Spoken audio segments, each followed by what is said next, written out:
ಪರಿಣಾಮವಾಗಿ ಇವತ್ತು ಗುಜರಾತ್ನಲ್ಲಿ ಕಳೆದ 22 ವರ್ಷಗಳಲ್ಲಿ ಒಂದೇ ಒಂದು ದಂಗೆ ನಡೆದಿಲ್ಲ, ಒಂದೇ ಒಂದು ಉಸಿರು ಎತ್ತಲಿಲ್ಲ.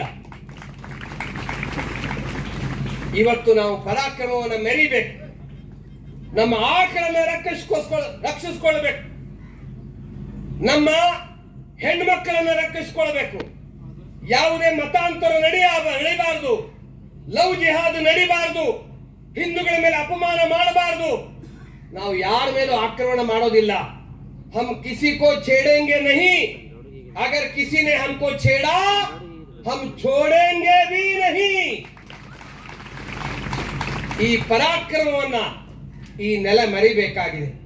ಅದಕ್ಕಾಗಿ ನಿಮ್ಮೆಲ್ಲರಲ್ಲಿ ನನ್ನ ವಿನಂತಿ, ತಾಯಂದಿರು ತಮ್ಮ ಹಾಲಿನ ಆ ಅಮೃತದ ಜೊತೆಗೆ ಶಿವಾಜಿ ಮಹಾರಾಜರಿಗೆ ಜೀಜಾಮಾತೆ ಕೊಟ್ಟಂತ ಆ ಅಮೃತ ಪೂರ್ಣವಾದಂತ ಶಕ್ತಿಯನ್ನು ತುಂಬ್ರಿ, ಪರಾಕ್ರಮವನ್ನು ತುಂಬ್ರಿ.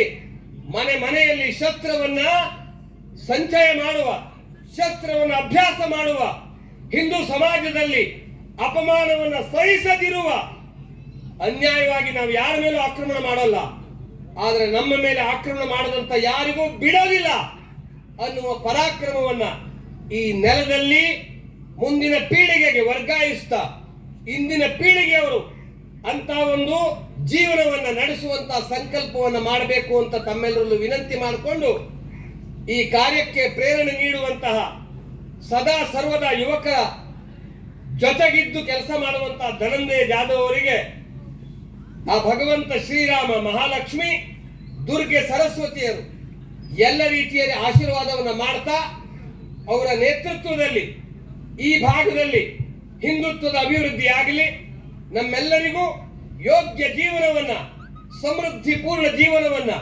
ರಾಮರಾಜ್ಯ ನಿರ್ಮಾಣಕ್ಕೆ ಬೇಕಾದಂತಹ ಎಲ್ಲ ಶಕ್ತಿಯನ್ನ ಪ್ರದಾನ ಮಾಡುವಂತಹ, ಕೊಡುವಂತಹ ಆ ಚೈತನ್ಯ ನಮ್ಮ ಭಗವಂತ ಕೊಡ್ಲಿ ಅಂತ ಪ್ರಾರ್ಥನೆ ಮಾಡಿಕೊಂಡು ಎಲ್ರಿಗೂ ವಿನಂತಿ ಮಾಡ್ತಾ ನನ್ನ ಮಾತಿಗೆ ವಿರಾಮವನ್ನು ಹೇಳ್ತೀನಿ.